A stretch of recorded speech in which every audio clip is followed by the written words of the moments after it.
We're live.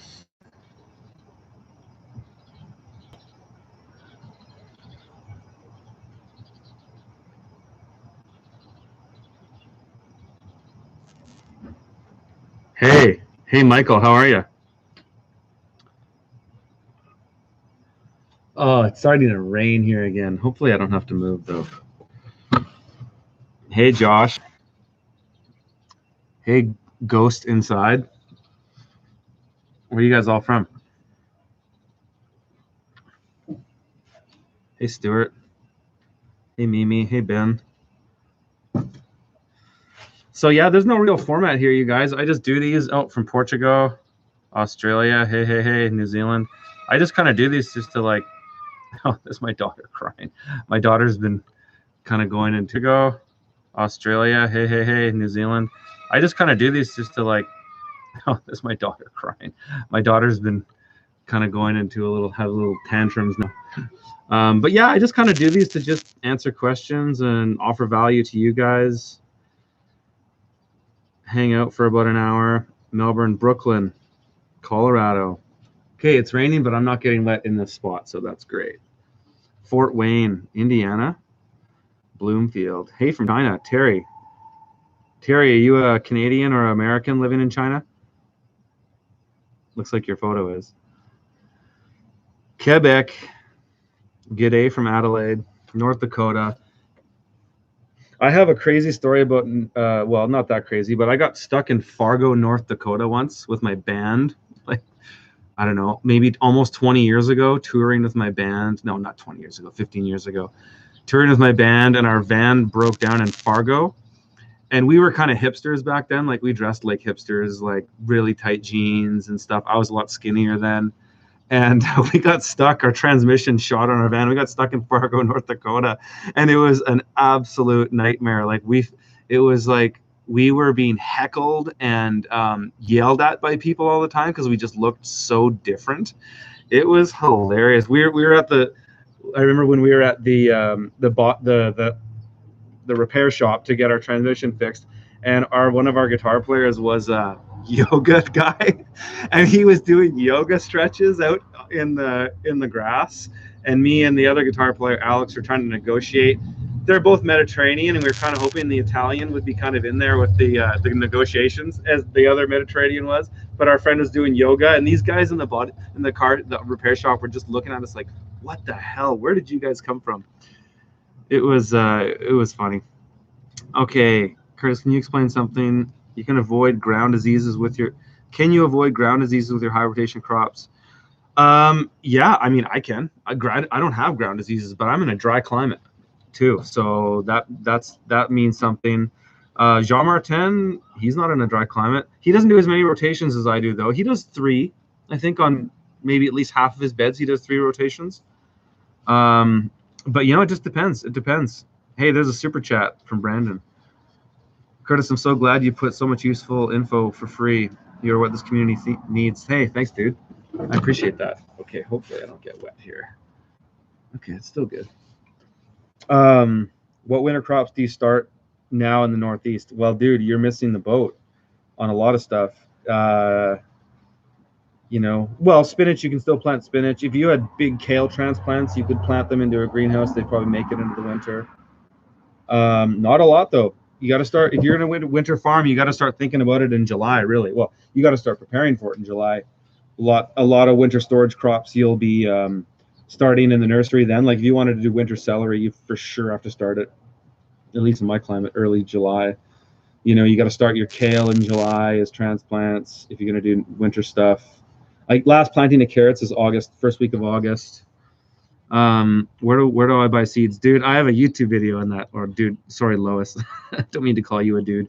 I buy from William Dam in Canada and West Coast and Mum's Sprouting Seeds. Those are all the Canadian seed suppliers I use. Is it normal for a 25,000 BTU air conditioner to fail after 2 months with a CoolBot? No, that's not normal. Not at all. 25,000 BTU. That's insane. That's a beastie air conditioner. Can you use bug netting to keep your soil moisture? Yes. Yeah, you can. The thicker the better. The heavier stuff is better for that for sure. Yeah, you can double it up too. That actually helps even more. Just roll it over on itself because you don't need light. You just need it to germinate, and then you take it off, 10 days later. I'm growing lettuce for the first time. Oh man, it's rain is really coming down now. Maybe it'll slow down. My computer's getting a little bit wet, but not that bad. Ohio just bought 1.7 acres for $5,000. Dude, that's crazy, but it's Ohio.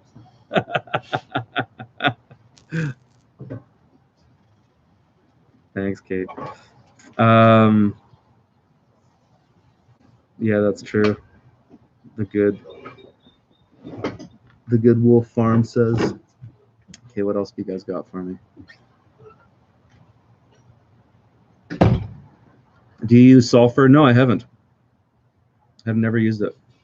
Don't know much about it. I started beets 2 weeks ago, trying to push the limit. I just transplanted beets yesterday in my greenhouse. They were like pretty good though with the paper pot. Hey John, right on, dude. John, thanks for doing those videos, man. Those were awesome. I was really excited to see those.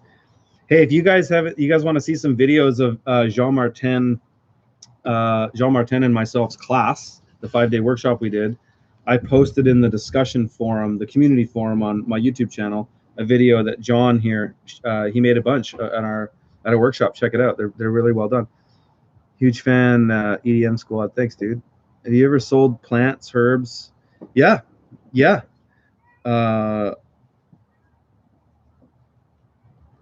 Also, do you mainly live off plants or animal sales? No, I don't mainly live off plants or animal sales. I do a lot of other things. Have I sold plants and herbs? Online, no, but I have at our market, but never sold them online. Thanks for the super chat there, dude. Yeah, it was great, John. It was a blast. I'm stoked to go back out there and do it again. If anybody wants to is curious about my workshops, I have a new page on my website.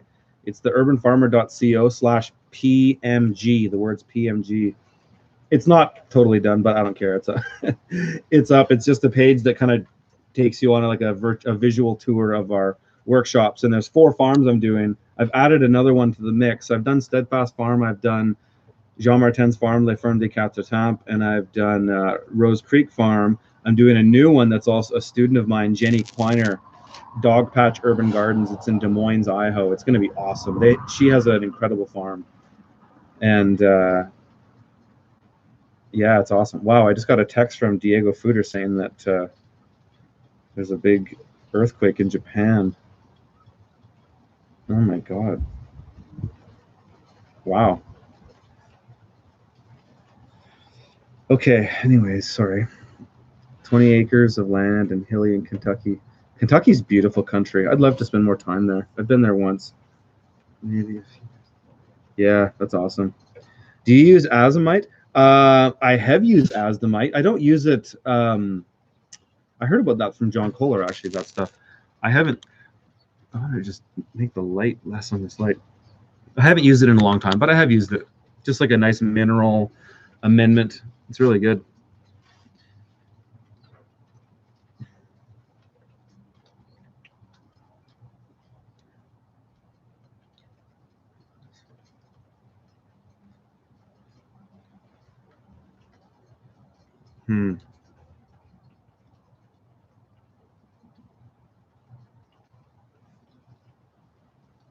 Biochar, man, I don't get biochar. Honestly, I don't get it. Not saying it's not awesome, just I don't get it. I've tried it. I haven't really seen it do anything significant. However, I haven't applied it significantly, but that's a huge risk to take. Who would do that? But I've put like a thick layer of biochar on beds before and then put compost in with it.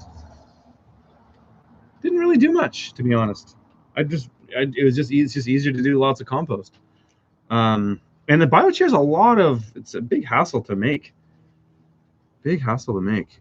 It was pretty scary in Japan. My cousin lives there in Tokyo, and thank God it missed him. Oh my God, man, yeah. Those island parts of the world. I'm so happy to be inland. I love the geography of where I live. It's like kind of in the mountains, but not so high that it's cold. And there's lots of natural water around here. We never get earthquakes. We never get hurricanes. We get some strong winds here and there, but nothing compared to what people get in the Midwest or down south. Yeah, EDM squad selling plants is awesome. I have my wife has a friend actually who was over here a couple weeks ago, and she started an online business selling plants, and she's crushing it. She's just buying them from somebody else and selling them, but she was doing pretty well with it. Runin from Sinin. Hey, just wanted to say you've been an inspiration for me for 2 years about urban gardening. Appreciate it. I have 30 beds made from pallets that are working great. Nice. You're welcome. Thank you for that. How much do you pay for turkey manure? Not much. I get one bag. It's like I think it's 10 kilos, and it's maybe $28 or something like that. I get a lot of beds out of that. Sitting outside and watching your feed next to the fire. Nice. It's already dark. Well, you're 3 hours away. It's 5 o'clock here. Yeah. Tree planter tube for transplants. How much area could I farm alone? Well, I don't know you. That's the question. That's the problem. But it is a good question. I've thought about this a lot. How much land would it take one person? I mean, myself, I would have no problem. It would be, for me, it would be less than full time to run my farm as far as just the field work. So 46, 50-foot beds, just to do, say, the field work and maybe deliveries, but not the packing. The packing is what is the killer. And you can get help for that. And it's easy to train help. But yeah, to manage the field, if you know what you're doing, one farmer can do a lot. It's the post-harvest stuff that's a killer. Oh, I smell smoke. The smoke's rolling in. That's what's going on here. There's more smoke coming in, guys. What are your thoughts on slow composting versus hot composting? Well, hot composting is more work. It requires more inputs. Just as far as turning and, really being consistent with what you put in it to get it to solid temperatures. So it's more work. I don't know. I think it, frankly, well, composting is awesome. Everybody should compost. I compost, but it's unrealistic to take a compost so seriously. This is just my opinion. It's unrealistic to take your compost so seriously that you depend on it for the production of your farm. You're putting a lot in on that compost, and it's not going to give you all you need anyways, especially for well, it could. It just depends on your context. In my context, it wouldn't. So I have to keep the say in that. It's like I'm speaking about my experience, so it could be different for other people. Jason starting a new farm 3 hours south of Rose Creek. Nice. Doing most of the work up front, like the Christmas tree farm. Oh, good. Yeah, that's it. That's the way to do it. Yeah, difficulty finding compost. You know what? Here's the thing about, if you're in a rural area and you can connect with some other people who are farmers and you all have land and you probably have some machinery, like you might have a front end loader on a tractor or something like that, then making your own compost can be practical. Because you have the space for it and you already have the machinery and stuff to do it. And so that's where it would be good to make your own compost. Maybe talk to some other farmers and collaborate with them and pool resources together. That's just an idea. I'm sure there's many other possibilities.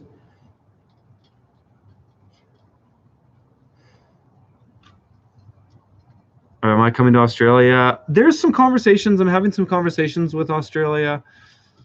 I would like to. I would really like to come down. My year is full.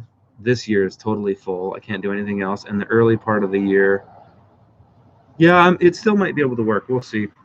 Definitely not this year, though. Hey, Stefan, right on. Hey, guys, Stefan Subkoyak's in the house. The miracle farmer. So Steph, the way I do these is I basically just hang out and chat with people, answer questions, and it's like making a YouTube video because people will watch it after too. So it's like you can make a YouTube video in 1 hour and hang out with people and answer questions and build rapport with your audience. It's cool. I have a section on my land that is only hay on it. What should I do to start planting? Oh, dude, I don't know. Due to start planting next year? Yeah, probably maybe mow it and then leave it. You don't want to till soil going into the winter, especially in large areas, because that it just gets eroded away in the rain, and it's not good for your soil. Do I speak German? No.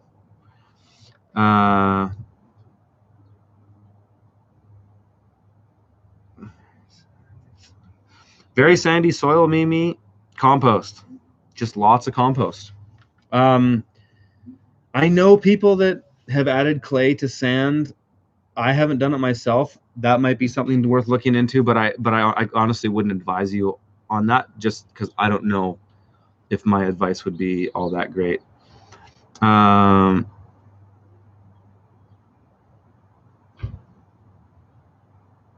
Yeah, in California, Scott, absolutely.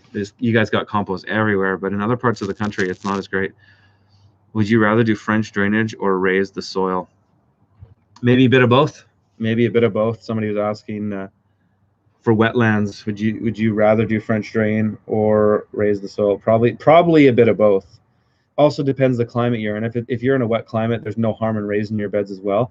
You can raise beds on a market garden with a power or a rotary plow, and you can make two, maybe 4 passes around a bed and make a significantly high raised up 30-inch bed. And it's easy to do. It doesn't take that long. French drains are good too, but there's many things.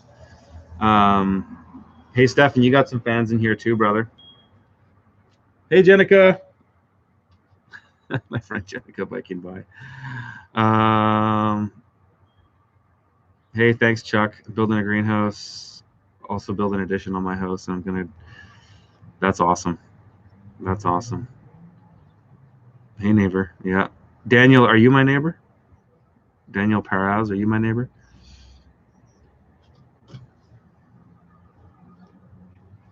So I don't know if you guys caught this in the last video I did, but I tried to go live on Wednesday with Brian Callow. I uploaded the video, so we picked a winner to our contest, but I tried to go live, and it just wouldn't go. It was driving me crazy. I probably spent half an hour trying to figure it out.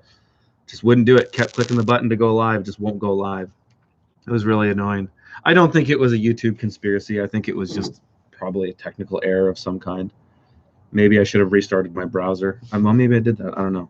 But yeah.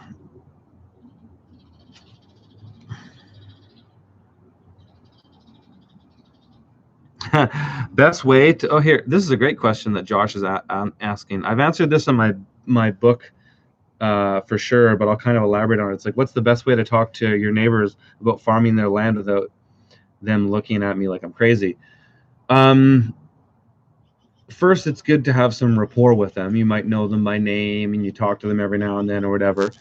But approach it from, I've got something to offer you that's going to make your life better and easier. Come with a really strong value proposition, not about, hey, can I farm your land? It's more like, hey, how would you like me to take care of this area for you? I'll pay you something. I'll lease it off you, or every agreement's got to be win-win. There's got to be something in it for somebody, because that's just the way the world works. And it's a selfless act to offer first and then get something in return is somewhat of a selfless act. So you want to approach it that way and really make it clear that you want to offer them value. Build your garden first. Yeah, that's right. That's right. Yeah, that's exactly it, Daniel. I mean, that's what I've done the whole time with my business, is just started doing it and then prove to people that it's awesome. So in this case, this guy's asking, or you're going to ask him to use his land, is if you have some land that you can start some stuff with, make it look awesome, and then that might launch into a conversation, that might lead the conversation, because they might come over and say, hey, this is beautiful what you're doing.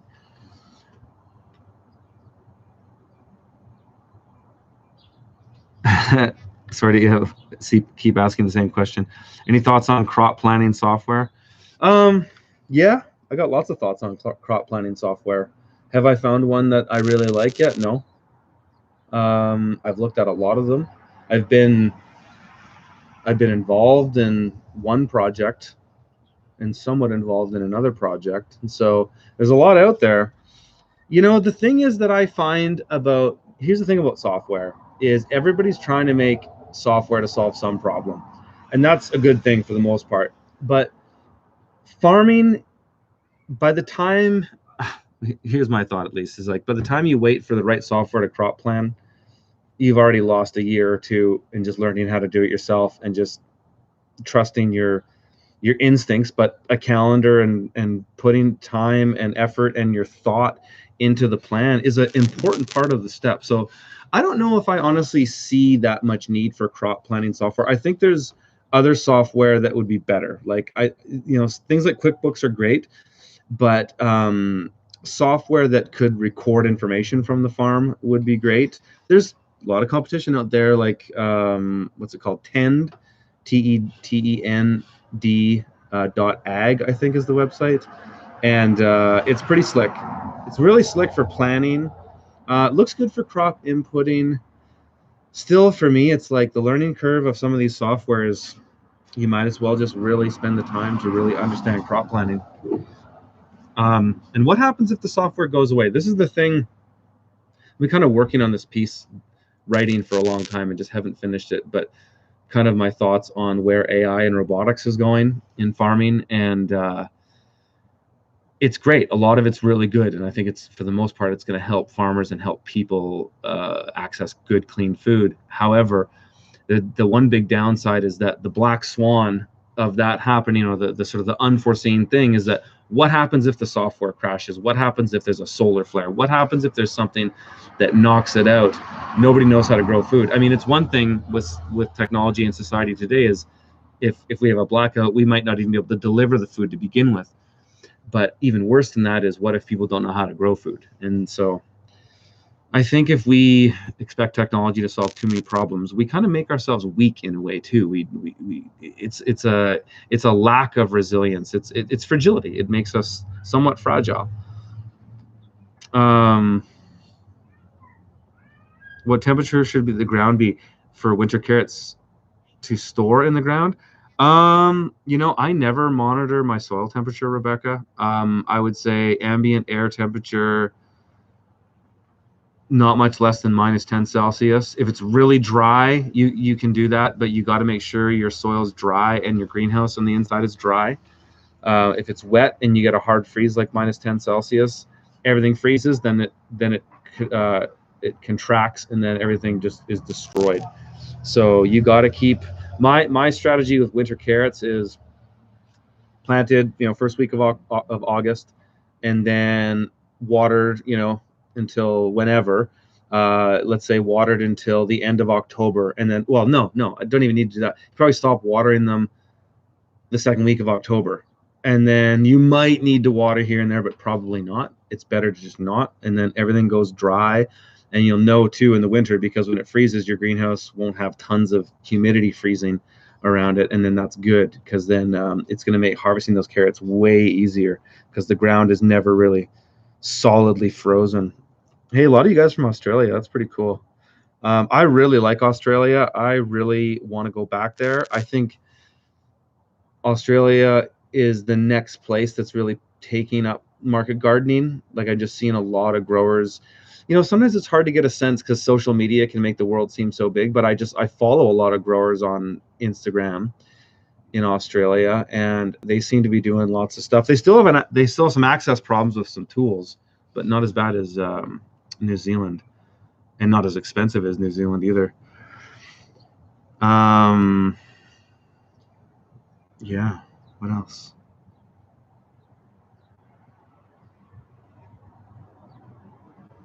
Wood ashes, I don't screw around with that stuff.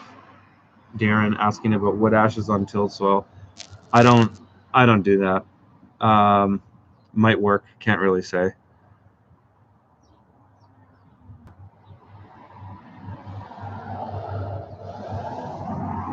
Did you guys tune in for my Jesse Lemieux video? There was I had lots. I would say 9 out of 10 really good comments, but some scathing, scathing comments where people just get so mean. It's just crazy. I'm gonna have more videos like that actually, and not just like philosophical conversations, but you probably noticed that my videos have been going more about interviews, and that's what I want because, like I've said in a video I made about it, is like there's only so much I can show on my farm, and I've shown pretty much all of it. So I want to promote other people and use my platform to showcase other people doing great stuff. I got an interview. Actually, one of my most popular videos on YouTube, if you guys like microgreens, it was with Chris Thoreau. I've got a video coming out with him on Monday. He was here. He was in the garden. We had a Gardenside chat, and we talked a lot about life after farming, because he's not actively farming. He sold, I believe he sold his, I think if I remember correctly, he sold his shares in his cooperative, and now he's doing other stuff, and he's enjoying life. And we're going to talk about what life after farming is like. And I don't farm full time anymore either, so we're both kind of, on this a similar path of an evolution of where you start and where you might end up. Video with Jesse was so good. Thanks, Nuno. Do I plan my days on a whiteboard? No, I plan my days on Wunderlist, dude. Wunderlist. Everything on it. See, this is my fragility. If Wunderlist goes down, I'd be hooped. But yeah, like I've got. This is today. This is what I was supposed to. No, this is today, tomorrow, and Monday. I don't work on the weekends, so if I have something on here, it'll be like an errands. But no, I use this app for all of my organizing. I have all these different lists on here, like farm things, microgreen things that I have to do for Paper Pot Co., YouTube videos to make. I live by my list. I couldn't do. I mean, it's no different than using a calendar planner. And I used to use one of those too. I just need to stay organized and on task because I have so many different things that I have to do in a day.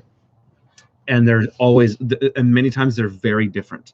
It's like meeting with somebody, driving somewhere to shoot a video somewhere, doing something on the farm, doing some microgreen trials in my greenhouse, just being with my family. There's all these different things that I have to do. And so, yeah, I need lists. That it is on Android. And Wunderlist is on Android. I'd like to ask, are the holes on leafy greens significant?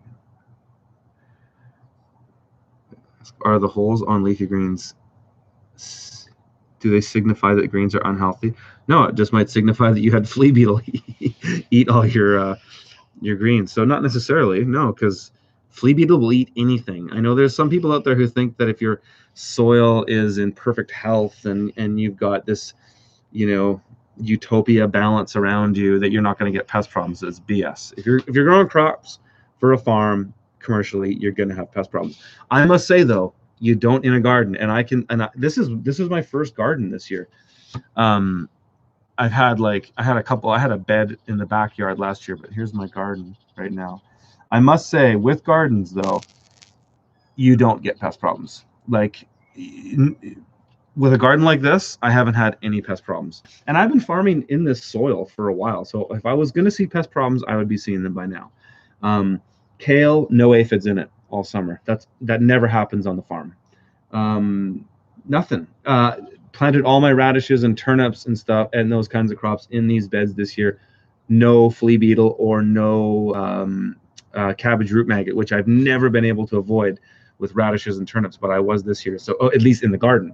So things are different on a garden scale as they are on a farm scale, even if it's a tiny micro farm like mine, even if it's a quarter acre. If you have entire beds of crops, those are monocultures. Technically, they're mini monocultures, but you will run into pest problems there. So, yeah.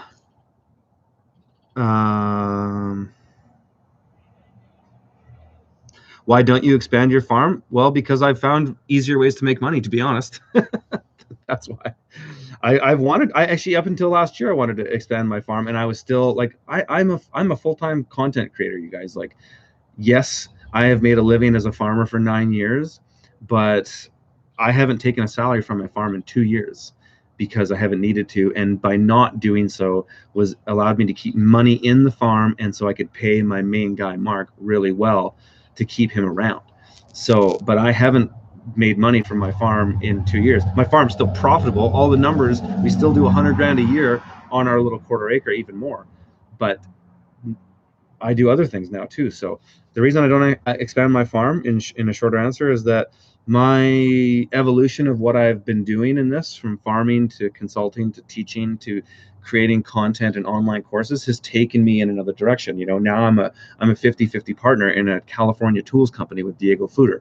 Like, I'm doing other things, and it's just part of my evolution. So the reason I don't expand my farm personally is because there's other things I can do. I can leverage my value more by not doing that, because I found that there's certain things I do that can provide more value to the world. Like, I can feed more. Here's it in a nutshell. I can feed more people in the world by doing what I'm doing on YouTube and the content I create than I can on my farm.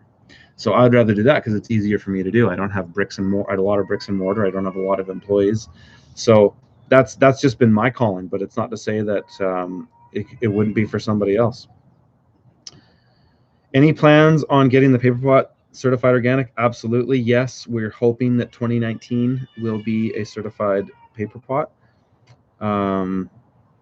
but I can't say for sure. And you know, big earthquake in Japan, so who knows what's happening there. How many hours do you need to maintain a market garden? Well, if it was myself, Robin, it's a good question. If it was myself, beautiful to hear of your diversity. Thank you, Stefan. Thank you. That's what it is, dude. It's diversifying your lifestyle. For me to, Robin, I'll get back to your question, but Stefan's a friend of mine, so I feel like he's here and we're chatting. But it's true, and especially with a family, you know this. You're a family guy too, and so it's, yeah, the diversity is so important to spread yourself around. And I'm getting older too. Like, I'm not that old. I'm 39, but you know, yeah, how many more years do I want to be pushing to BCS and doing all that when I know I can provide value to the next generation of people that want to do this and make it better, you know? So Robin, how many hours do you need to maintain a market garden? So for me, probably 30 or less. If I was able to, like, at our scale right now, I could run my farm at 30 hours a week.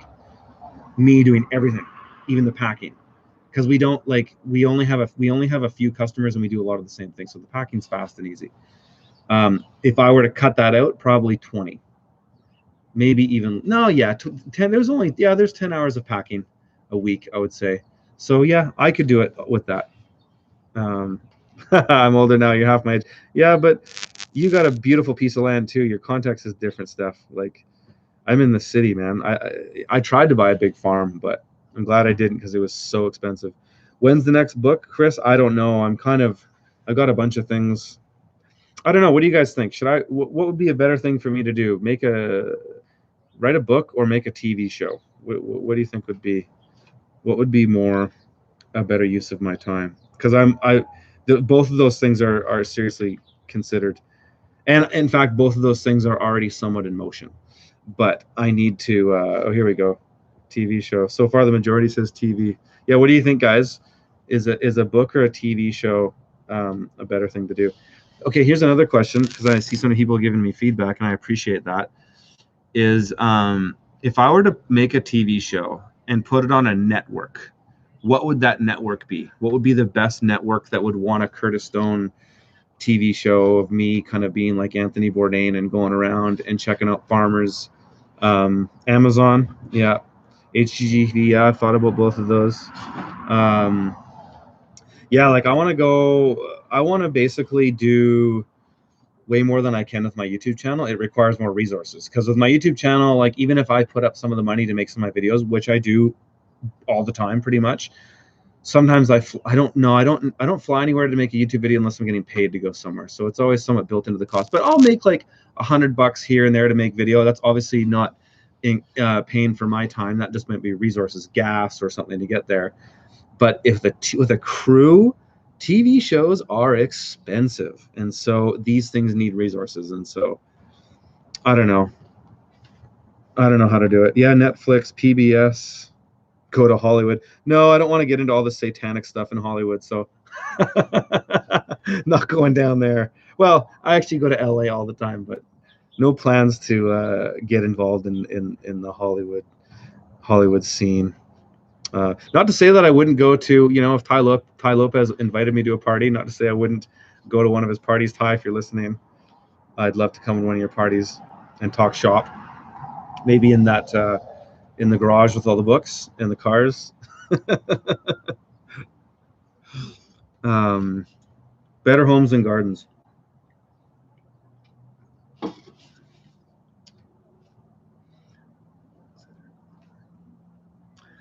Gabe, as the jack of all trades, I take motivation from all different places. Yeah, me too, man. Would you consider non-ag based influences? Well, oh geez, there's a lot. That's the majority. To be honest, I mean, at this point in my career, the only exposure I have on a day-to-day basis to ag is either things I'm doing here or when I go to make a video with somebody. I'm not actively looking online unless there's something specific I'm looking for Paper Pot Company or something. But when I'm consuming content, and I listen to audiobooks a lot. I've got here, I'll read you my list on Audible right now. Speaking of influences. I got to get off airplane mode. I'm big into books. I read, well, I audiobook a lot. I think I go through maybe 2 books a week. 2 books a week. And that's when I'm busy like now. In the winter, I go through like a few, maybe 3 or 4 a week. But wow, why is my Audible not working right now? Some of the authors I'm into right now, I'm reading Ray Dalio's book right now, Principles. I'm reading Maps of Meaning, Jordan Peterson's older book. I've read 12 Rules for Life. I love it. Absolutely epic book. I just started. I have multiple books because I might have 4 on the go because in a certain mood, like if I'm doing something specific, I might want to listen to that kind of thing. But I just started Wealth of Nations by Adam Smith. I read Enlightenment Now by Steven Pinker recently. I really like that. I read Sapiens. Somebody on YouTube was asking me about Sapiens. That's a pretty interesting book. It kind of had a spoiler alert for Sapiens. It kind of had a dull thud ending, and but I liked it. But I just felt like, where's your thesis? Like, what are you saying with all this? Because I agreed with everything he said, and the history itself is very amazing. The story of humans is incredible. Another book. I like Hayek. I like these old school economics guys. So Fatal Conceit was another one I read this year. The 10X Rule by Grant Cardone, that's in there. I like that. Skin in the Game by Nassim Taleb. I loved that book. That book was amazing. Exponential Organizations is in there. Some Tony Robbins stuff. Unshakable, Money, Master the Game. 7 Habits of Highly Effective People. The Millionaire Real Estate Investor I read. That was actually a really good book. That's just some of the stuff lately that I've read. But I love books, man. And Basic Economics by Thomas Sowell. Yeah, dude. Tom Sowell all the way. He is a genius. And still is a genius. I still enjoy listening to that guy talk too. Have I ever read Rich Dad Poor Dad? Are you kidding me? Of course, twice. I love that book. I love what's his name? What the hell's his last name? Why can't I think about it? Somebody will chime in and say it. Stephen Covey. Yep. First garden book I ever read. Garden book.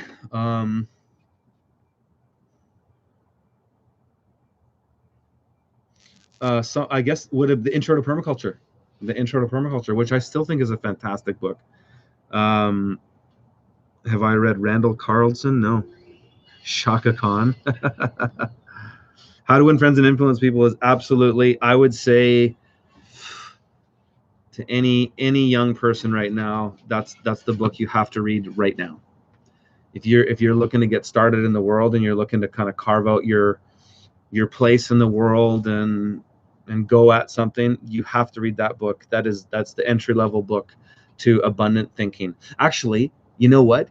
Even before that, I would, well, no, one that I read before that, but I wouldn't say it's better, but one that's really good is You Can't Afford the Luxury of a Negative Thought.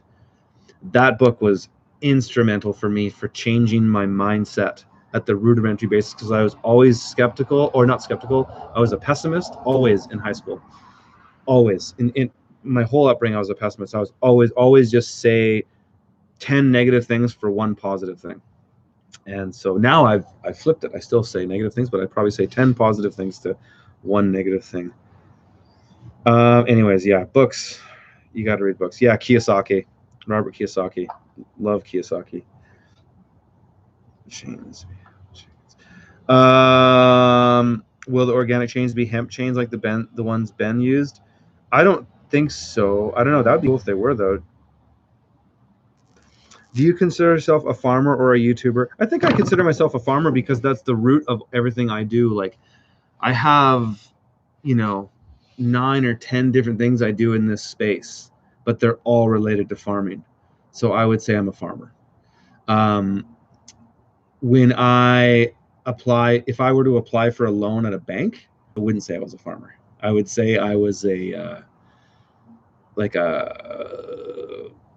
content marketer or something like that, so it depends on who you're asking. If I was talking to farmers, I would say I'm absolutely a farmer, but I'm many things, right? And that's, farmer, if anybody's Japanese here, they can verify this and tell me if I'm nuts, but just in farmer in Japan, does it not mean jack of all trades?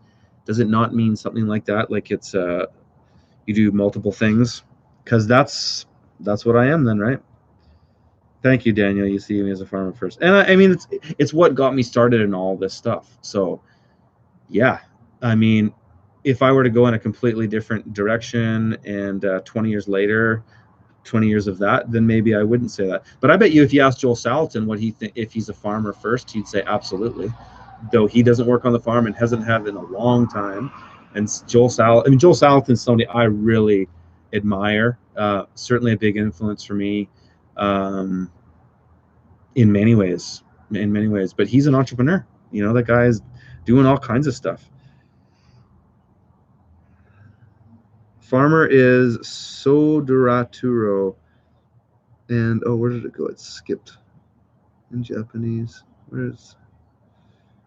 Which is nurturer. What does that mean? I don't know what that means, dude.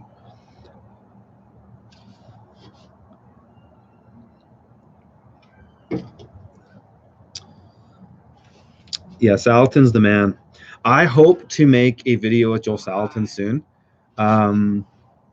Hey, do you have Josephine with you? Yeah. Okay, because I saw Jenica go by earlier, and then okay, right on. I'm doing a YouTube live, so probably not the best time to chat, but good to see you. We'll have you guys all over soon.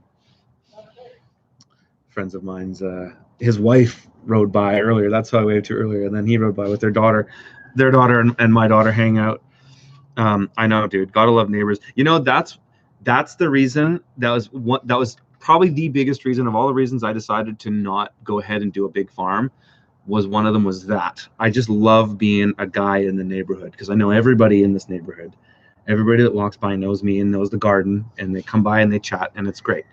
It's fantastic to live in a place where you really feel like you know what's going on, and you feel safe. I feel safe with my kid, and it's lovely. So and this is this is urban in Kelowna standards, but it's not urban in New York City standards. But this is, to most people, this would be somewhat suburban living. But we're not far from town. We're not in a suburb that's away from. There's amenities. There's a grocery store right there. Downtown is 4 blocks away. We're in a city. Had the chance to spend 3 days with Joel. Oh, that's awesome. I've hung out with Joel myself 3 or 4 times because I did the Mother Earth News fairs for a while, and Joel was always there in the VIP. So anytime I wanted to just chat with Joel, I'd go back in the VIP and he'd just be snacking. And we would. I've gone down the rabbit hole, Joel Salatin. Actually, I mean, I would love to do that video if I could. Maybe I'll make a couple videos with Joel. I'm hoping that I can do it. Joel, if you're watching, and I doubt he is, he doesn't sit around and watch YouTube, but yeah, I would totally go down the rabbit hole with Joel. I had a conversation with Joel once at a Mother Earth News. I think it was the one in Asheville, North Carolina, and we went down a serious philosophical rabbit hole, like theology, philosophy, politics, economics, just going down the rabbit hole. Joel is a deep thinking dude, and you can riff with that guy. So that's a word I use. Some of you guys might not know what that means. It's like guitar riffs, like riffing. So it's a thing my friends always say, you get riffing with somebody. It's like you're jamming, like you get into a groove. And that's what I call it. Like that thing with Jesse last Sunday was riffing. We were just riffing, we're just like talking about ideas, and it's funny when you do videos like that, is like people come in, and people that chime in and who are angry, and they make these statements like, you're this and that. It's like, listen, dude, we're not saying anything. We're just two guys having a conversation. We're not going out and saying this is the way the world is, and this is how it must be, and this is how it must be for you. We're just having a conversation. We're exploring ideas. And that's what's so great about YouTube. And I hope YouTube gets its act together with the censorship stuff, because it's really lame, is that the fact that people can have open conversations and other people can listen to them is great, because I might learn something by saying something. My friend Stefan, I might say something. He might, well, have you thought about it this way? And I might go, no, I haven't. And then I'll go, and then I'll change my way of thinking. So it's so good that people have the ability to say whatever the hell they want, even if it sounds absolutely insane. And I'm not saying people should be saying absolutely or saying insane things, but hey, it's part of life. I mean, God, it's like those old recordings of Trump. Everybody's losing it about Trump saying some locker room talk with somebody. It's like, who hasn't had these dumb conversations? Like, come on. If somebody recorded the things that I was saying when I was 14, 16, 20, even like in my mid 20s, people would lose their mind, because everybody says dumb shit when they're growing up. That's the point. So sorry to swear, and I intentionally try not to swear in my videos, but sometimes it sneaks out. Next time you're at East, let's riff, Steph. Absolutely. Well, Steph, I'll be back in June at JM's farm, so maybe we can all get together then. There's time to. I went out to Ottawa that time. That's why I didn't have time to slide by your place, but absolutely next time. Maybe even before. Do you feel especially produce help? Not really. Somebody's asking about colored carrots, and if you know what, I find the best seller for carrots are orange carrots. I find generally, at least in my market, the best. Hey, what have we got here? The best stuff is somewhat of the generic looking stuff. Oh, hello. Oh, what have you got? You got your. Who's that? That's her dolly. What there's a name for it though, isn't it? Yeah. Violet, can you say hi? There's 253 people watching. Can you say hi? See the camera up there? Hi. Ever use a bricks meter? Yes, I have, and it's pretty cool. But I don't know. People really get hung up on that bricks thing. And I have heard from a friend of mine who knows a lot about. Mummy's trying to freak her out. Is that bricks actually isn't the be end all of nutrient density? Woohoo! It is. It's a lot more than that. But yeah, I've used a bricks meter. I think they're cool. I think John Kohler pulled one out when he was here. I don't know. I haven't watched this whole video, unfortunately, because John's videos are incredibly long. As much as I would love to spend an hour with John every night, I just can't spend an hour with him. I have spent an hour with Jordan Peterson, though, I'll tell you that, and Joe Rogan. Any of you guys listen to the Joe Rogan, Elon Musk podcast last night? That was hilarious.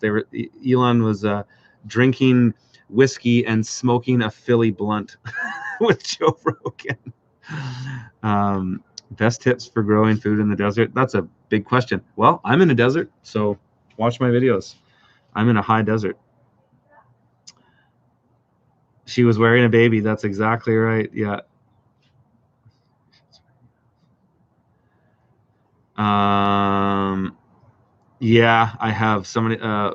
Vulgar Lucino is asking a good question. With small gardens, have you run into situations where you absolutely cannot rotate walnut tree formally on one side or lighting issues? Yeah, yeah. And I left those plots. I've had that on multiple occasions, and both of those situations too. In fact, one had a walnut tree. I had a big mulberry tree at a plot once. Two separate occasions. Left those plots. Had another one where the shade around it that I wasn't able to manage just was too much. Left that one. Yeah, absolutely. Um,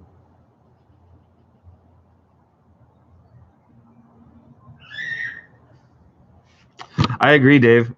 But at the same time, we got to go where the views are. You know, the one thing that's like, here's an honest little bit about being a content creator, where YouTube kind of gets you by the balls, is that YouTube does pay you. Like, I do make money off YouTube ads, not that much. I mean, you know, I certainly couldn't support my family and myself on it. But I could probably just support myself if I was wanted to live cheap.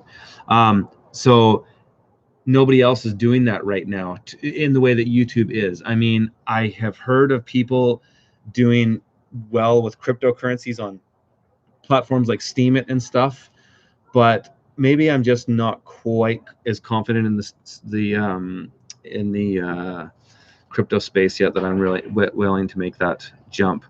But I'm going to. Elon Musk is a welfare queen. Yeah, but so is every other big corporation. The government, you know, they make so many incentives for people to take the money that you can't blame everybody for it. Ever considered livestock farming? Absolutely. And I absolutely have no interest in doing it. I do love it though, and I really appreciate going to places where it's done. But I couldn't take the flies, to be honest. I find most places that do animals, there's always tons of flies around. I hate that. Um, but I do love animals, and I think it's cool. Um, I'm glad other people do it. All the cannabis stocks surged when he toked. Is that actually true? Is that actually true? I want to know if that's actually true. That's brilliant. I heard his stock took a dive though. Um, uh, Paul Stamets, Joe Rogan, absolutely. Yeah, I've met Paul. I've I have I haven't riffed with him though. I would like to. Yeah, that one is a good one. That was a great one. I think Paul Stamets is great. What's your take on using horse manure for a veggie garden? Make sure it's composted well, because it's often not. All corps are on welfare. Like, exactly. It's true. Yeah. Yeah, they are. Can I make a video about laws, fees, regulations, permits? I have. Is the the best I can is that one that is titled the Joel Salatin book. Everything I want to do is illegal. I can't talk about these things really because I mean beyond that, because they're always specific to the municipality you're in or the district you're in, the country you're in, the state you're in, whatever. The only way I can really talk about them is like conceptually, and I kind of think I did in that video. I mean, one thing I've always said to people, if you have to deal with bureaucracy, like especially when it comes to zoning and stuff like that, then the things that affect farmers, is just play really nice, and also, you know, really assess what are the repercussions of things like, say you don't get a permit, what are the repercussions, like really weigh out the consequences and the costs. So weigh out, you know, whether you have to bother getting the permit, like what's going to happen if you do something without a permit, what's going to happen. But then also, yeah, like explore all options. People who work at bureaucratic offices are people. Sometimes I'm beginning to wonder though if they actually are, because I had a run-in with I'm not going to say any details of it because it's way too. These are things that don't need to be talked about online. But I had a run-in with a bureaucratic wing of the government recently, and it's amazing how apathetic, cold, and heartless they can be. It is mind-boggling. Like, you're talking to some people and like, there's no way you could be human. There's just no possible way you could be human. Like, to get the reaction that you get. So, hey, yeah. What did she put on you? Want to come see me? Okay, you got your. Yeah. Good. Yeah. Paper pot. I just planted a bunch of stuff with the paper pot yesterday. I planted some beets. Not a bunch. 3 rows of beets in my greenhouse for the winter, just for me to eat. And I love that tool. It's so great. A lot of people ask me about the drop seeder for the paper pot transplanter, if you can use it for microgreens. And I'm going to have a video coming out about it soon-ish, like within the next 2 weeks. And you can, but it's honestly not the best thing for microgreens. I think like you can do it, but you know, I would love to say, if I was a heartless capitalist, I would say, yeah, use it, I'll sell it to you, whatever. It's best for the paper pot because that's what it's meant for. I'll say that. It's okay for microgreens, but it has some drawbacks. And yeah, I'm not going to officially recommend it, but I'll tell people when this video comes out, this is how it works for it. This is how I do it. These are the plates you use to get these certain densities of microgreens. But it's not like something that I 100% stand behind. Like paper pot transplanter, to do what that tool does, I 150% stand behind that tool to say, this thing will do the job that you want it to do. It's amazing. Using the drop seeder for microgreens, I can't say that. Can't say that. So, yeah. Your baby was born on 4/20/17. Nice. Mine was born on 4/18/17. So your baby was born 2 days away from mine. Oh man, any of you guys in BC right now? I can in the Okanagan. There's new smoke coming in. Hey, sweet pea. Are you coming over? What? That's that geranium, scented geranium from your mom.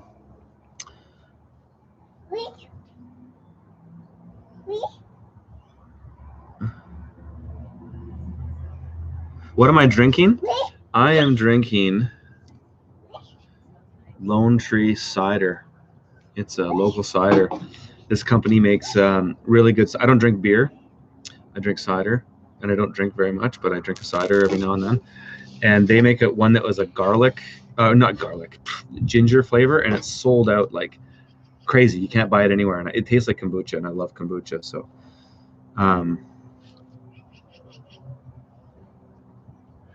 yeah, that's right, John. That's right. I thought it was 10,000, but it's only 1,000. Okay. Well, you know what, John? Here's the deal with that. The ad revenue from if you have 1,000 subs is going to be insignificant. It's going to be literally $5 a month.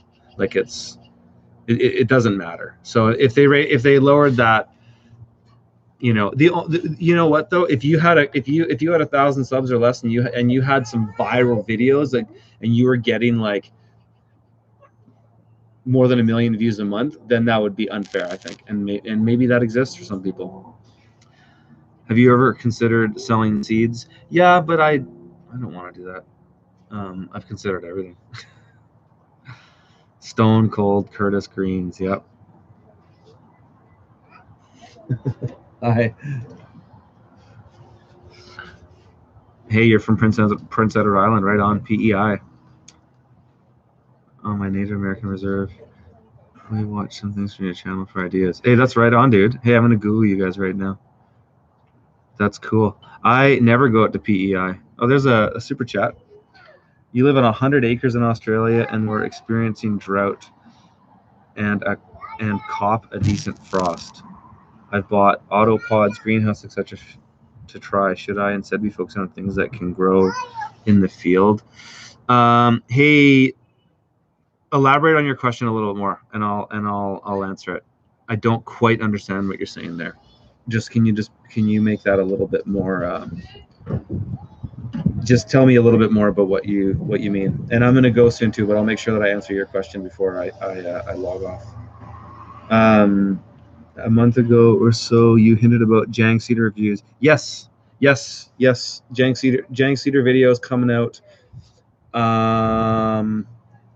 Still waiting on a couple things. But yes, I have been doing this new Jang Cedar thing, and it is amazing.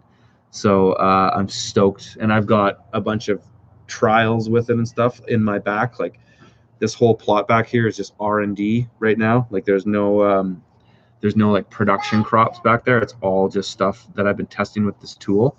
So you guys will see that pretty soon.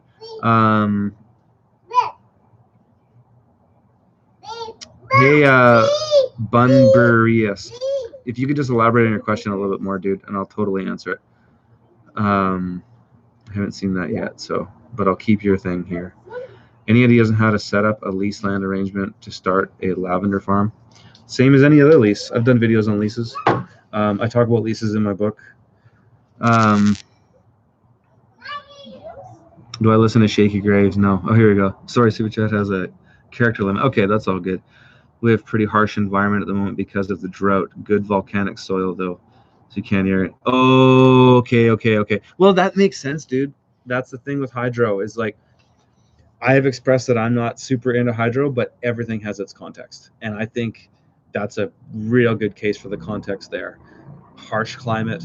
I mean, what's his name? That Murray guy, Murray Hallam or something. He did that DVD, that online course or DVD, thing about hydroponics and aquaponics.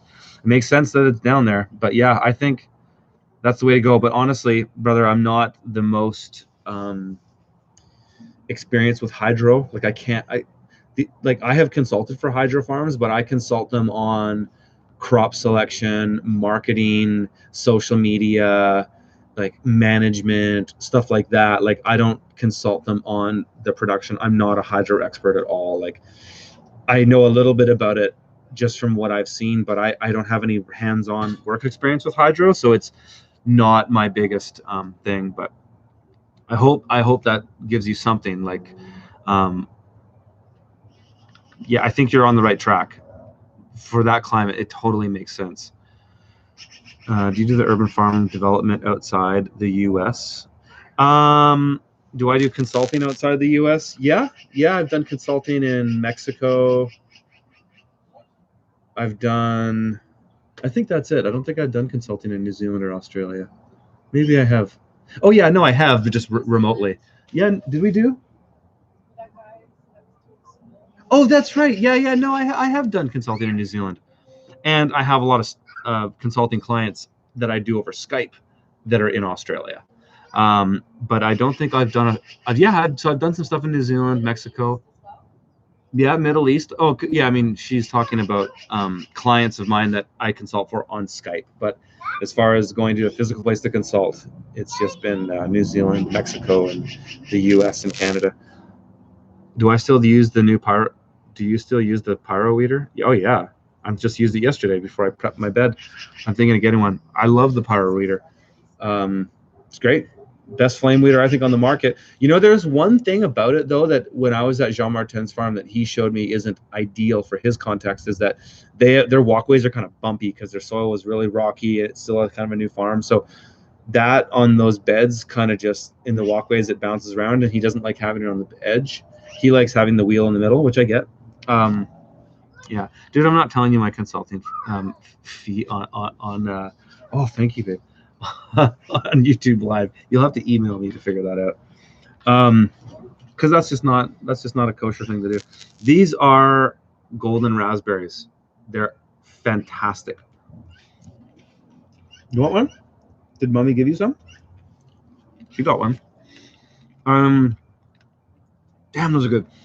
They're so good because they're not quite as sweet, or they're not quite as tart as a red raspberry, but they're very sweet, and they're more meaty. They're not so like juicy. Do I think commercial ag with chemicals and stuff and GMOs is the reason for increase in cancer? Maybe. I can also think of at least a dozen other increases of cancer. That book Sapiens actually was interesting about stuff like that, kind of talking about how our diets have changed so much in the shortest period of time. Like throughout history, our diets barely changed over the courses of thousands of years, but then in the last 100 years, they've changed on almost every area of magnitude, or every element, to the types of food we eat, to the nutritional density of the food we eat, to the convenience of the food, to the culture of the food. There's good and bad to all of it, but yeah, I mean, probably. Does the fire harden the clay in your beds? No, because it doesn't stay on that long enough. It just you walk it over. It just boils the cells and the weeds. Currently, here's an interesting one. Oh my God, a community garden nonprofit wants an 8-acre farm. Oh my Lord, I hope they know what kind of resources have to go in to manage an 8-acre farm. You either got to have a lot of people available to do the work, or one or two people that know how to do everything and can do everything tractor based. Otherwise, that will be a mess. And I just say that because I've done so much consulting for nonprofits that want to do that exact same thing. And I usually talk them out of it, or I end up talking them into doing a tiny version of it. Yeah. Do I save seeds? No. Does the chlorine or fluoride in municipal water affect crops? Honestly, I don't think it does. We're very fortunate here in Kelowna to have no fluoride in our water. This is straight out of the tap. No fluoride. They took that out in the in the 90s, and the chlorine levels are, you don't even notice them. I need a sip of cider to chase that water.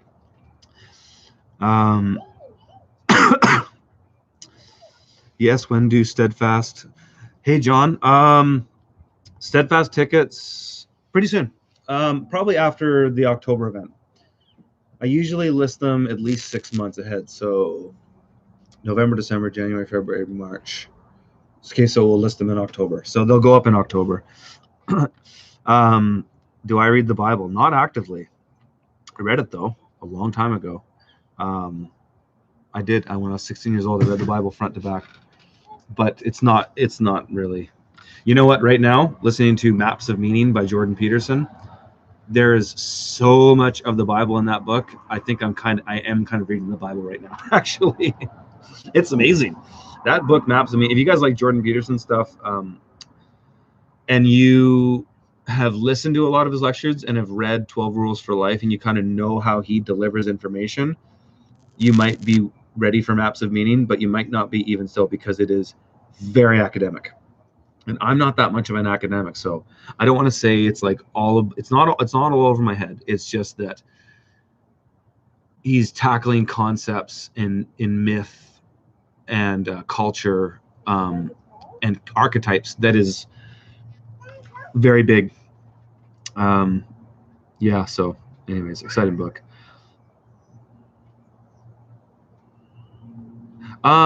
Any farms in what's MO? I know IL is Illinois, MO is Missouri. I don't think so. I think I've consulted for people in Illinois. I'm sure I have. I can't remember specifically though. What would you recommend for a hedgerow to help block neighboring field spray with corn?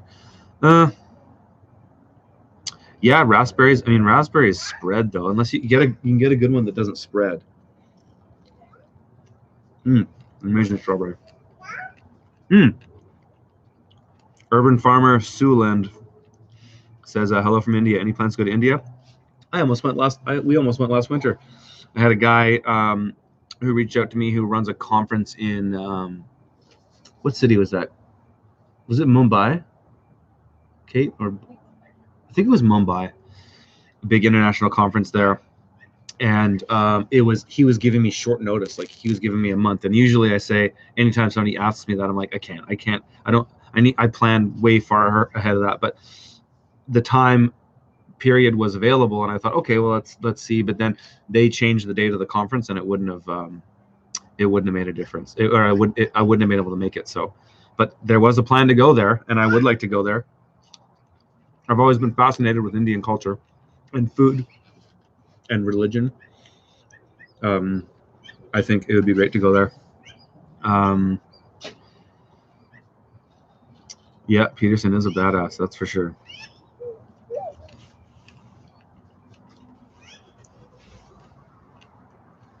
What are my thoughts on human error? I think it's awesome. That was actually one of the first permaculture-esque type books I ever read was the Human Manure Handbook. I think it's awesome. To be honest, though, like, it's work, like, it's cool. And like, if you really want to go for it and you want to live in this completely closed loop system, sure. I mean, for me to do it here would be more or less pointless, because I have a toilet that works. And so why would I just to get some compost? Honestly, wouldn't be worth the effort to be like flipping shit, like, I don't want to deal with that. Not to say that there's anything wrong with that, but I wouldn't do it. I think it is cool, though. I mean, it's a good skill to understand. It's a good skill to know how to make really good compost out of only the resources that you have. So, if we were living in that TV show, like, what's that zombie TV show? Something Dead. What's the big zombie TV show on that's everybody's obsessed with? If you were living in that kind of scenario, you would definitely want to know how to make human manure compost, because that would be Walking Dead. Thank you. Yes.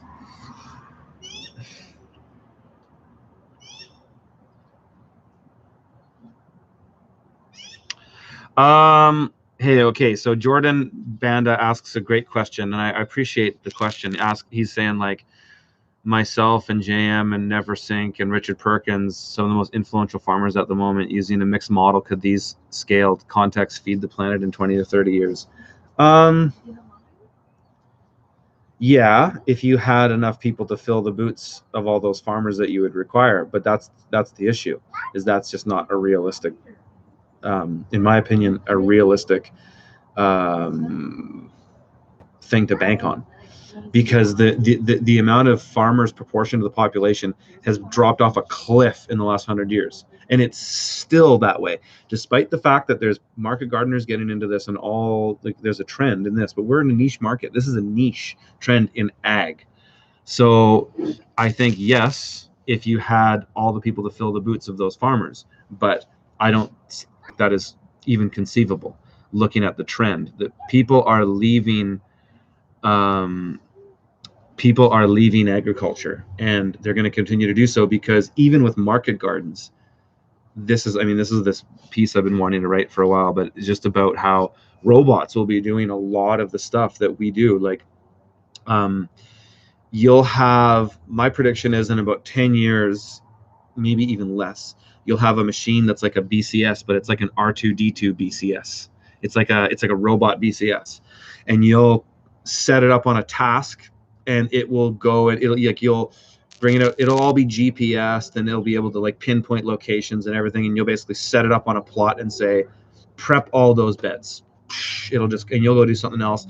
It'll prep all those beds. You'll come back. You'll change an implement on it, and then you'll say, and you'll load all the seed into it, and you'll go seed this bed, this bed, this bed, and so on, and it'll do it. So I think I don't think that more people are going to get into farming, and that doesn't mean that that's not how I would want it to be, because I think farmers, I would like there to be more farmers in the world, because I think farmers are a dying breed, and I think there's something amazing about the culture of farmers.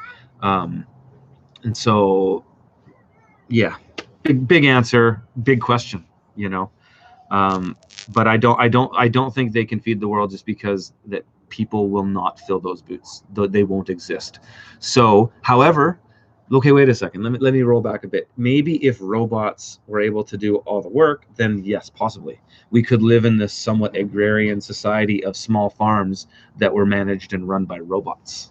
Well, that'd be kind of a weird futuristic scenario. Unveiled Satan 101, Eminem versus MGK. What does that mean? Thank you for the super chat, though. Eminem, the rapper, versus MGK. What's MGK? I'm not that versed in if we're talking hip hop or something. Yeah, I'll let you guys know if I'm going to India. Absolutely. I mean, I let you know whenever I got something. I mention things in my videos. I put them on my website. Yeah. It's true, John Jetter. It's absolutely true. Farmers over Terminators. Absolutely. You guys should all listen to this talk that Joe Rogan did with Elon Musk. Elon Musk is cathartic in it. It is almost weird. He's never like, he's not a public speaker, right? Like he's not a gift of the gab guy, but he is very smart. And yeah, it's a long conversation, but it's really interesting. Absolutely got to mention John Kohler. Yeah, but somebody was asking me about influences about other stuff and outside of gardening. So John certainly influenced on gardening, absolutely 100%. But with the mindset and business stuff and other things like that are more, maybe a bit more broad, there's other authors I mentioned. If you were to start over, would you focus on what you are currently doing, or would you focus on mycology from a business standpoint? If I were to start over, well, I don't know. These what if questions are so, I don't know. I don't know if I would do mushrooms. No, I mean, I've seen, I mean, I've been to Brian's farm a lot. I like it. I really respect Brian. I really appreciate what he's doing, but I wouldn't do that. However, Brian is only 5 years into his career. So the one thing that makes me reserved about it is that, well, I don't want to work 7 days a week. I have a family. And so he'll probably figure that out. I think he will, because he's got people working for him now. He's got more of a solid base going, that maybe he'll get it where he can just work 5 days a week, and then he's good.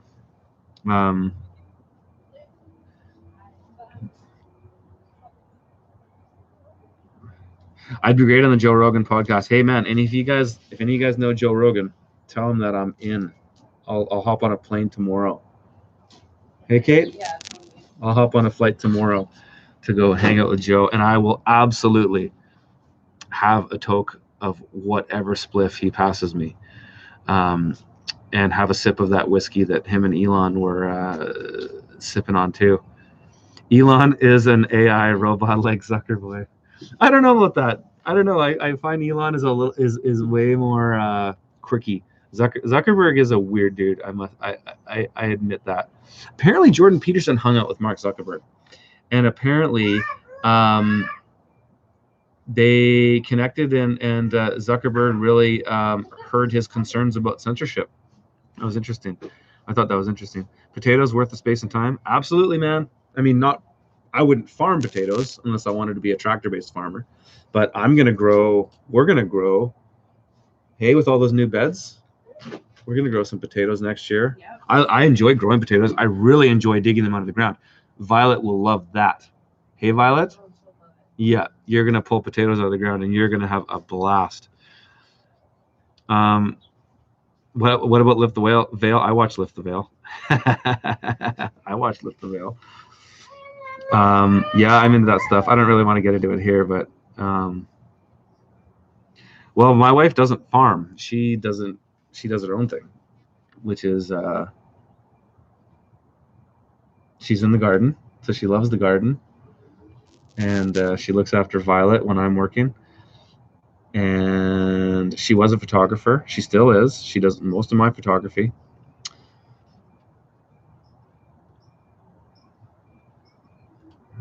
Asking these long questions and him just saying yeah or no. I know. I agree. It was weird. I think he was drunk, actually. I think Musk was half cut. He probably got his Tesla to drive him there, and he probably smashed like a few whiskeys or something before he went on that show. I think he was drunk. So anyways, and then, but he got there safe because the Tesla drove him there. So they're in LA, or maybe he took one of his tunnels. The world is about to change tech-wise in a huge fashion. I agree. Yeah, that's right. I agree. You won't own cars. You won't own a lot of things. There just won't be a need to, because it's really just an access question. Like people just want access to stuff. They don't necessarily need that thing. So that's what it'll be. It'll like Uber will just be automated. Uber and maybe Uber and Tesla will merge, or maybe Tesla's already planning to do that. I think they are actually, because I don't know if you can use Uber cars for Tesla, or use Tesla cars for Uber. Um, yeah, somebody's like, vote with your dollars, buy Tesla. Maxime Bernier, dude, I'm 100% with you. I think Maxime Bernier is awesome. As far as politicians go, I've been let down by a few of them, let me tell you. But it is refreshing to hear somebody like Maxime Bernier in Canada. I mean, we have a libertarian party. They just don't have a big platform, where Maxime Bernier has got a, huge Twitter following and can get on the mainstream media pretty much anytime he wants. Okay. That's what we're talking about right there. This is what we're talking about. That's a big zook.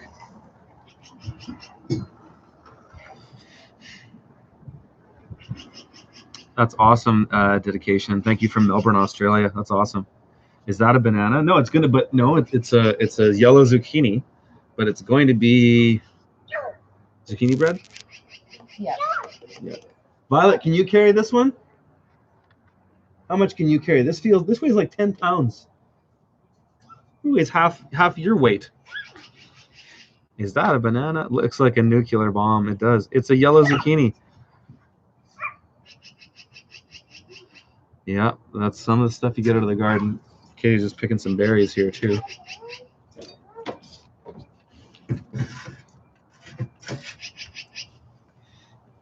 What beneficials are worth purchasing? Beneficial insects, ladybugs, affiliates. What are they called? Affiliates. Oh.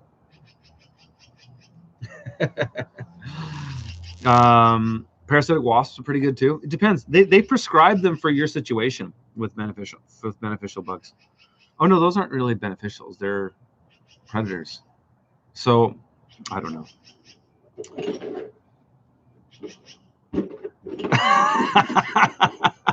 Good looking honky. Curtis, Peter North here, old porn star. Great educational stream. Probably not what you're used to. Hey, Peter North. Peter North. Agroforestry thoughts. I love agroforestry. You should talk to Stefan. Check out Stefan Zubkowiak's channel. I love the subtlety of that porno name. I know. Hey, Peter North. Yeah. Brad, you're up in Dilworth Mountain. Oh, dude. Well, then you're like, Can I see you? Where's Dilworth? Dilworth Mountain is. Yeah, over there. Over that way. Yeah. Curtis is using child labor. He certainly is. Yep. Hey, Violet. She likes to help out. Actually, she's not. This isn't. It's child labor, of course, because she's a child working. But she's a keener. Violet wants to carry anything. Like whenever we go, if we're just walking, she'll always want to carry something, and she wants to have a job. Keys, groceries, yeah. That's awesome. It was well since you're heading to Ray Tellers. I wonder if he grows it. I don't know what that high value crop is there, Paxton. I don't know exactly which one. Yeah, a good question. Des Modub, large scale conventional integrated agroforestry. I agree. I don't know why we don't see more of this. I mean, I'm sure there's got to be a reason. But that's something that Richard Perkins is really excited about. When I was at his place in Sweden, some of his slides in his presentation were really kind of about that. And there actually is a history of it. Like there's still and it's nothing totally new. And there are people doing it, but yeah, I wonder why they aren't doing more of it. I think it's cool. I think that could be a big part of steering the future of conventional large scale ag into something that's like realistic, because it's just, like, let's just be honest here, it's not realistic to say everybody's going to be a market gardener and do small scale farming. It's just not realistic. As much as I'd love for that to be the case, it's not. But if you can somehow offer something to conventional ag that makes it better and healthier and potentially can preserve soil, then that could be something really exciting.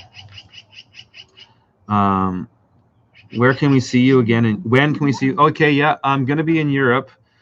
We have the broad dates are set, but not the details. I am gonna be back in Europe in 2019, and it's going to be in mid-August, so between the 12th of August and the 1st of September.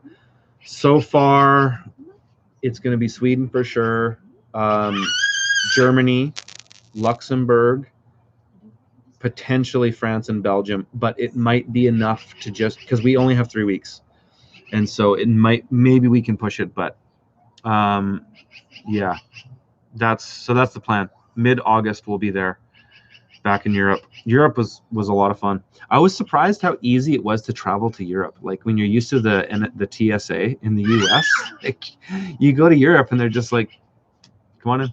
Like, maybe because we were a family or something, but we went from Vancouver to Frankfurt, which is a neat flight because you go right over not over the Arctic, but you kind of go right up like this, and you go over Greenland and Iceland, and it's beautiful. It's a beautiful flight. But we go to Frankfurt, and then you land there. They're just kind of like, we walked up to the guy, the border guy, and he just stamped at our passports, and like he didn't even say hello. Hey, what are you doing? Hi, are you waving to everybody? Did you wave to everybody, Violet? Are you waving? I think we better sign off, actually. I think maybe that's why you're waving, because it's time for Daddy to go. Interest in coming to Florida? Dude, I'm coming. Okay, hey, I'm coming to Florida. I'm going to be in Florida soon, November. I'm going to be down doing some stuff with the East End market people, John Rife, the fleet farming guys too. So I'm going to be in Florida between the 6th of November and the 12th. And yeah, so get in touch. Get in touch. Hey? Okay, it's time to go. Violet says it's time to go, you guys. What was my favorite Ridge? Okay, that's the last question right there. What was my favorite meal at Ridgedale? Hey, babe. What was our favorite meal at Ridgedale? What was our favorite meal at Ridgedale? It's really hard to say, but probably the forest raised pig. Oh, the spit roast. They did a spit roast. That was amazing. You know what? Mine was actually the smoked turkey. They did a smoked turkey. That was amazing. Somebody was asking. Okay, I gotta go, you guys. Violet's really bringing down the hammer here. So thanks for joining me. If any of you guys aren't on my email list, you should be, because who knows with the censorship thing on YouTube what's going to happen. But who knows? I could disappear if all of a sudden gardening is politically incorrect. So sign up on my email list. It's in the bottom. It's right in the show notes of any of my videos. I send out 1 email a week, kind of like Tim Ferriss's. I just send you content. I just send you stuff to check out, stuff that I'm thinking about, stuff that I'm writing, whatever. I'm sending stuff. So check it out. And thanks for joining me, guys. Talk to you later.